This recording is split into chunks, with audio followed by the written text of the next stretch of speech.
Hey guys, Patrick here. Very quickly going to talk to you about how homes are bought and sold here in 2020 going into 2021. If you are a buyer or a seller, there's a lot to unpack. The rules of engagement have sort of changed over the last 5 years. Not sort of, they have, the book was completely rewritten, right?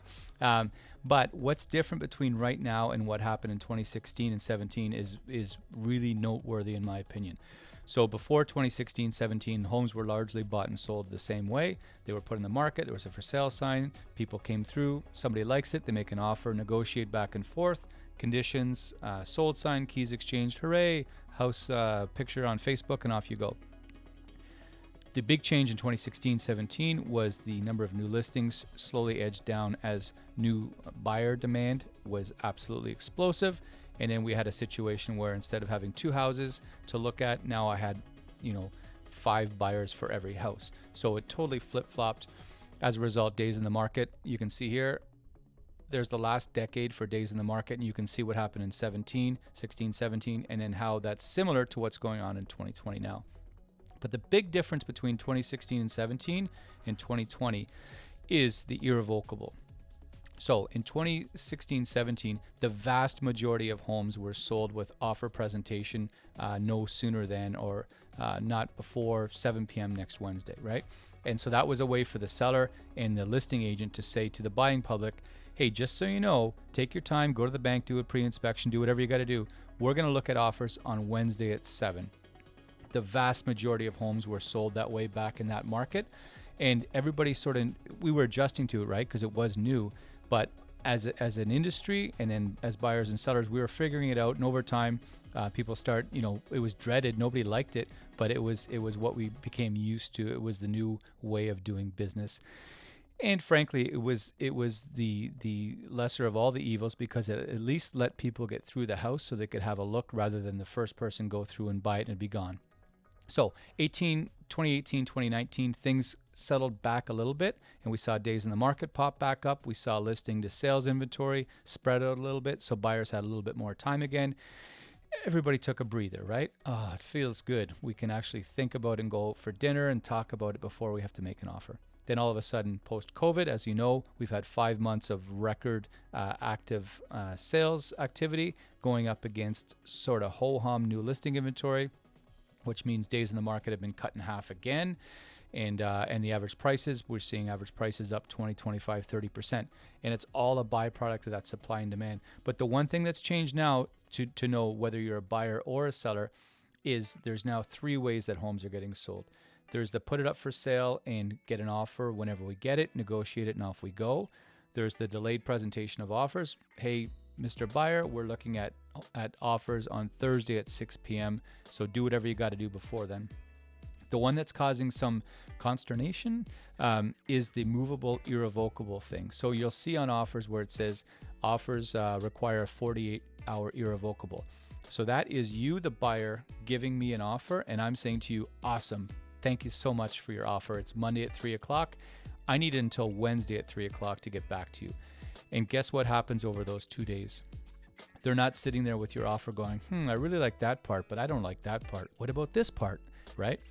The agent is looking at other offers or looking for other offers. Other showings are happening.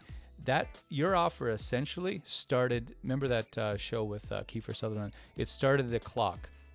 In this case, 48, or it can be 24 hours. But basically, it started the clock. So it was a way of saying we're gonna present offers, but now instead of saying we're on the hook for next Thursday at 7, we're gonna present offers whenever we get an offer in. It's 48 hours after that, and so it's a way of sort of having your feet in both waters, right? We're dealing with offers whenever, but when an offer comes in, we're also putting a timeline on it. And so, a real life example for that in the market right now. I got it on paper here. In St. Catharines, North End, detached homes in the North End. Last 30 days, there was basically a sale a day under $1 million. There was 31 sales. 25 of those sales sold at or over asking price for about 105% of asking. But the point is out of those 31 sales, 24 of them were sold either with delayed presentation of offers or the irrevocable thing. But what's interesting is back in 2016-17, they would have all been delayed presentation of offers for the most part. Here we are now in 2020, and actually 13 of them were with 48-hour irrevocables, 11 were with delayed presentation of offers. People are liking this this irrevocable thing because it's a little bit more comfortable. It's a little more safe. It's a little less risky because it's saying, whenever an offer comes in, then we're going to play, right? As opposed to, we're not looking at offers until Thursday at 6. If you don't get an offer on Thursday at 6, you're in a weaker spot as a seller. And so that's why sellers feel more comfortable with that. The flip side, though, as a buyer, is it's a bit discouraging because you make an offer, you say, hey, here's our offer. We're super excited. We love your house. We can't wait to, raise Timmy in it or whatever the case may be. But you bring the offer in and all of a sudden you find out, well, they're not looking at it for 2 days. And now, oh, good, there's 2 offers. Now there's 4 offers. Oh, now there's 7 offers. And now we're one of 17 offers. When we're the ones that started the ball game off, they had that 48-hour window to do whatever they had to do to get more buyers, right? So that's the confusing part. It's a bit frustrating for people, but just know that there's, again, pre-2016, there was really only a few ways that homes were bought and sold. Here we are in 2020. We have Form 244. We have bully offers. We have a movable irrevocable. We have a Form 801. There's all kinds of different documents and processes involved. And I'll leave you with this, the Form 244, the preemptive offer piece of the puzzle.